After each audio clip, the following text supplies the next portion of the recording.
Kisah pemuda kaya yang menikahi gadis desa. Episode 115-116. Di depan hotel, para wartawan tampak sibuk memotret dan melakukan siaran langsung. Secara acara hari ini merupakan acara paling besar yang pernah ada di negara ini. Karena dihadiri oleh beberapa pengusaha sukses dari berbagai negara. Melihat mobil mewah berhenti, semua wartawan tampak antusias karena mereka tahu kalau itu milik CEOMH Group. Sesaat kemudian Alvin keluar dari mobil dan menjemput Anna di sebelahnya. Semua orang tercengang melihat Anna mengandeng tangan Alvin. Itu Tuan Alvin Mahendra. Tapi siapa yang di sebelahnya? Iya, siapa itu? Apakah itu tunangannya? Oh iya, itu kan perempuan yang digosipkan telah menghancurkan pertunangan Tuan Alvin dan Putri. Alvin dan Anna tetap berjalan melewati karpet merah tanpa menghiraukan perkataan para wartawan. Setelah itu mereka menghilang dari balik pintu hotel.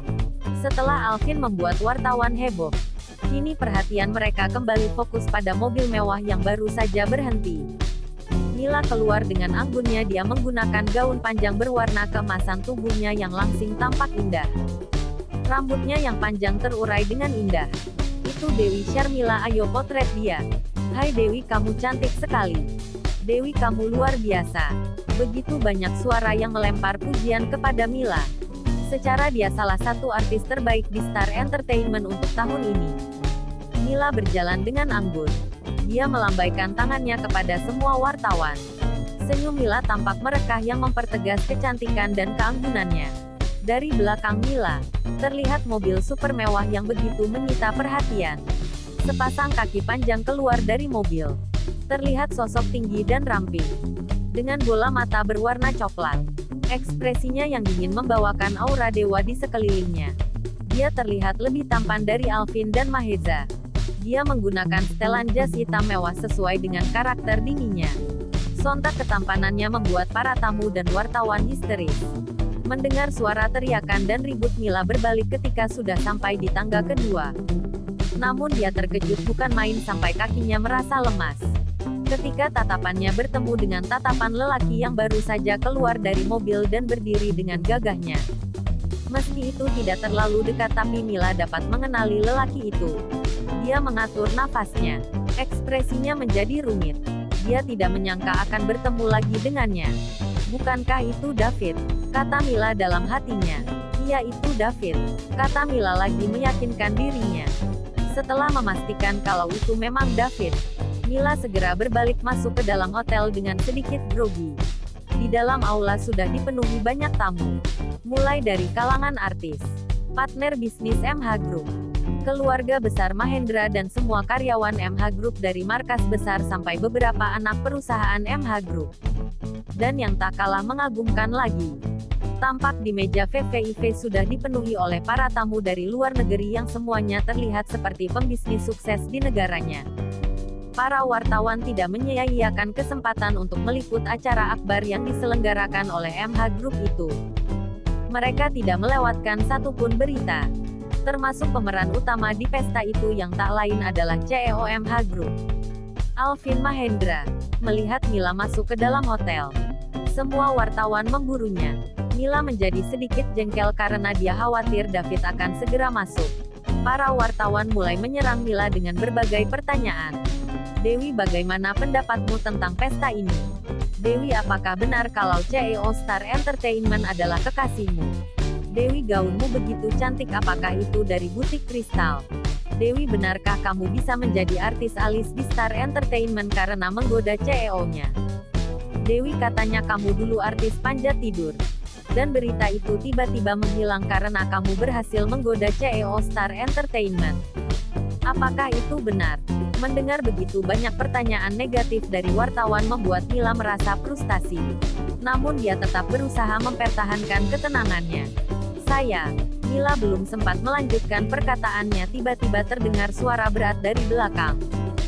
Dia artis yang berpotensi, kata David sambil berdiri di samping Mila dan menatap tajam ke arah para reporter. Reporter yang melontarkan pertanyaan buruk menjadi merasa malu dan mundur dari kerumunan. Aura dingin dan kuat dari diri David sebagai seorang bule membuat mereka membeku. Tak ada satupun yang melanjutkan pertanyaannya. Bahkan semua komentar positif mulai bermunculan membela Mila.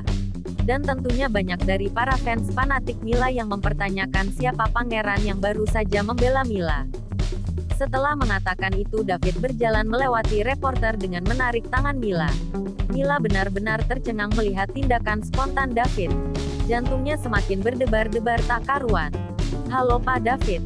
Senang bisa bertemu dengan Anda di acara besar ini," kata Tuan Hanson yang berasal dari salah satu perusahaan ternama yang ada di Amerika. Dia mencegat David ketika sedang berjalan bersama Mila menuju aula. David melepaskan tangan Mila dan berbalik mengobrol dengan Hanson. Mila cemberut karena David tidak mengatakan apapun padanya, malah membiarkannya terdiam sendiri. Mila ingin mengatakan terima kasih tapi dibuat kesal lagi dengan sikap pokernya David sehingga dia membatalkan rencananya. Karena merasa dicuekin David, Mila langsung berbalik dan berjalan menuju meja Anna dan Alvin. Tepat berada di depan panggung yang megah. "Hai sayang. Sudah lama," sapa Mila sambil duduk di kursi sebelah kiri Anna. Sedang Alvin di sebelah kanan dan ada 2 bangku kosong lagi yang ada di lingkaran meja Anna dan Alvin. Melihat Mila datang dan duduk di sebelahnya, Anna menjadi tersenyum dan lega. Setidaknya di acara ini dia gak akan merasa tidak pede selagi ada Mila di sampingnya.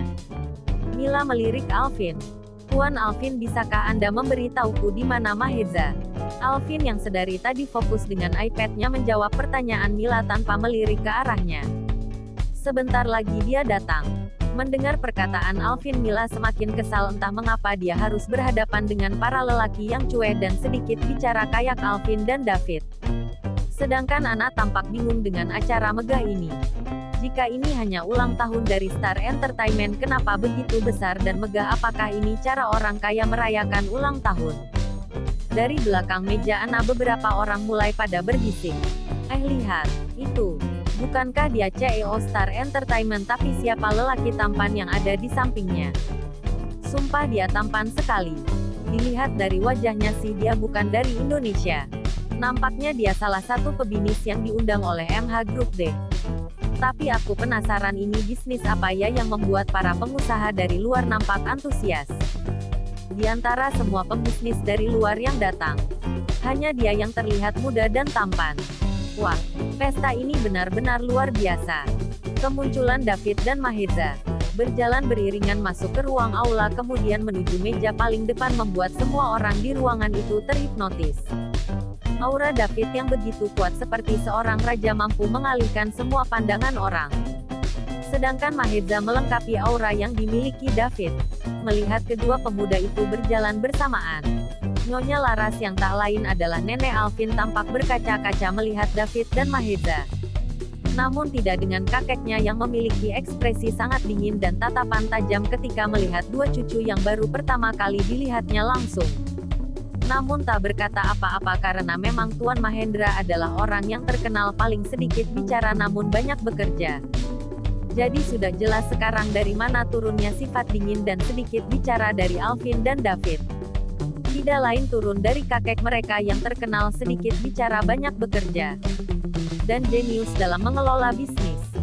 "Sayang, apa kamu melihat mereka?" tanya Nyonya Laras. Jawab Tuan Mahendra. Nyonya Laras tidak bisa menahan rasa bahagianya. Jika dia pernah bertemu dan memeluk Maheza, kini dia ingin sekali berlari memeluk David. "Sayang, tidakkah kamu merasa wajahmu mirip dengan Maheza tapi pembawaan karaktermu justru lebih mirip dengan David? Dia gagah sepertimu sewaktu muda." Tuan Mahendra hanya mengangguk dan kembali memalingkan pandangan dari David dan Maheza. Melihat sikap cuek suaminya, Nyonya Laras tampak kesal dan berencana untuk tidak bicara lagi dengannya. Namun yang tidak diketahui oleh Nyonya Laras, kalau David dan Maheza mendekat ke arah mejanya, yang dimana di meja itu duduk Tuan Zapran dengan istrinya, Tuan Ryan dan istri serta anak perempuannya Salsa, dan Nyonya Laras beserta Tuan Mahendra. "Salam hormat kami kakek, nenek serta bibi dan paman," kata Maheza dan David sambil menunjukkan rasa hormat mereka. Nyonya Aira tersenyum melihat David. "Oh David, akhirnya kamu menginjakkan kaki di Indonesia. Selamat datang sayang. David, kamu sangat gagah dengan jas itu. Semoga kerja sama ini bisa lancar, kata Tuan Zapran yang baru saja berdiri dari duduknya dan memeluk hangat David. Thanks Om, jawab David. Salsa dan ibunya juga menyambut kedatangan Maheza dan David dengan senyum hangat mereka. Sedangkan Tuan Ryan yang seorang jenderal tidak begitu menyukai keluarga David, karena dia tahu kalau mereka berasal dari keluarga Maha yang terkenal yaitu Bruno Chaitin, yang tak lain adalah kakek David dan dia bermusuhan sejak lama dengan Tuan Mahendra. Itulah sebabnya karena kebencian Tuan Mahendra pada Tuan Bruno sehingga dia memutuskan hubungan dengan anak perempuan satu-satunya. Kini David datang bertujuan untuk menyatukan kembali ibunya dan keluarga besarnya. Melalui jalur bisnis antara The Diamonds Group dengan MH Group dia berharap ada jalan untuk kembali, itulah rencananya bersama Alvin. Apakah kamu benar-benar David kakaknya Maheza? Jika iya bolehkah nenek memelukmu? Tanya Nyonya Laras yang baru saja berdiri dan mendekati David. Dia benar-benar tidak bisa menahan rasa rindunya pada cucunya. David mengangguk dan melangkah maju ke arah neneknya dengan hangat dia memeluk Laras. Seketika itu air mata Nyonya Laras tumpah di wajahnya. Semua orang menyaksikan suasana haru itu dan baru mengerti kalau David adalah salah satu dari keluarga Mahendra. Setelah menyapa keluarga besar Mahendra, David dan Maheza berjalan menuju meja Alvin. Dengan liciknya Maheza segera mengambil duduk di sebelah Alvin agar David bisa duduk di sebelah Mila. Hei kakak dan kakak ipar, dan juga calon kakak ipar, kata Maheza sambil duduk di kursinya dengan senyum yang merekah, serta lirikan menggoda untuk Mila yang terlihat tampak geram padanya. Sedang David dengan cuek duduk di sebelah Mila tanpa melirik Mila. Setelah duduk David hanya fokus dengan iPad yang baru diberikan oleh Alvin padanya. Mila benar-benar merasa kesal mendengar Maheza memanggilnya calon kakak ipar. Bagaimana tidak? David aja nampak tidak menganggapnya, ada apalagi menanggapi kelakuan usil Maheza. Terus bagaimana bisa dia menerima begitu saja jahilan Maheza? Mila juga menyadari kalau Maheza sengaja membuat David duduk di sebelahnya. Tanpa pikir panjang lagi Mila langsung mengirim pesan pada Maheza. Berhenti memanggilku calon kakak ipar. Karena itu tidak akan pernah terjadi. Dan kamu sengaja yang mengatur agar David duduk di sebelahku. Bukankah kamu tahu kalau aku takut dengannya? Hahaha, suka-suka aku sih. Kenapa kamu marah? Kakakku saja tidak peduli. Kecuali kamu memiliki perasaan sama David. Tapi tenang saja, hari ini kakakku sedang jinak. Dia tidak akan memperdulikanmu dan mungkin tidak akan menyadari keberadaanmu karena hari ini dia fokus sama bisnisnya dan Alvin. Ana saja mulai tampak kesal melihat Alvin yang terlalu fokus dengan David. Maheza Shaton, jangan asal bicara kamu.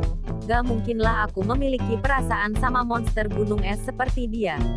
Secara niaga akan ada yang betah hidup di kutub utara selain penguin dan beruang. Setelah membaca pesan Mila, ekspresi Eza berubah kesal. Dengan cepat dia mengetik dan mengirim pesan ke Mila. Jadi menurutmu David lebih cocok berpasangan dengan penguin atau beruang gitu? Dan juga nama belakangku itu Chaitin bukan Shaiton. Merti. Mila tidak bisa menahan ketawanya ketika membaca pesan Eza. Haha, bukan aku loh yang ngomong. Mungkin saja penguin lebih cocok dengan David. Oke bos, Chaitin or Shaiton. Eza menatap Mila dengan tersenyum licik. Setelah itu dia berbisik ke David. Melihat Eza berbisik ke David, Mila mulai memiliki perasaan tidak enak. Dan benar dugaannya, tiba-tiba David meliriknya tanpa ekspresi, setelah itu fokus kembali dengan iPad-nya. Dia mendadak salah tingkah. Dan raut wajahnya menjadi aneh. Eza benar-benar puas menjahili Mila. Dengan kesal Mila mengirim pesan lagi ke Maheza. Kamu ya, mulai ngeselin deh, apa yang kamu bisikkan ke David sehingga dia melirikku seperti itu. Aku bilang kalau kamu terus meliriknya. Hahaha. Setelah membaca pesan dari Maheza, ekspresi Mila menjadi gelap. Dia benar-benar malu. Tapi dia mencoba mengumpulkan ketenangannya. Dan berusaha biasa-biasa saja. Apalagi hari ini banyak wartawan jadi dia tidak ingin terlihat mencurigakan. Meskipun sesekali dia melirik lukisan indah yang kaku di sebelahnya. Sumpah jahilnya Eza sudah overdosis. Dan David tidak pernah berubah. Tapi kalau dilihat-lihat lagi, David terlihat sangat keren ketika sedang fokus di pekerjaannya. Oh tidak, apa yang aku pikirkan. Ini tidak boleh terjadi. Aku tidak ingin jadi penguin, aku juga masih ingin menghirup suasana musim semi di Korea, di Cina dan di negara-negara lainnya. Mila tersenyum kecil ketika memikirkannya. Katanya dia takut dan benci sama David tapi malah curi pandang, jadi mana yang benar? Apakah benar dari benci jadi cinta? Apakah itu terlalu berlebihan sedang David sama sekali tidak meliriknya? Semua orang termasuk wartawan dan orang-orang yang sedang menonton acara itu pada bertanya-tanya ketika melihat lingkaran meja Alvin. Di mana mereka bingung dengan perempuan manis berjilbab di sebelah Alvin dan pemuda tampan di samping Mila. Anna mulai penasaran ketika melihat David yang tampak asing buatnya. Dia berbisik pada Alvin, "Hubi, yang di sebelah Maheza ini siapa?" Bersambung.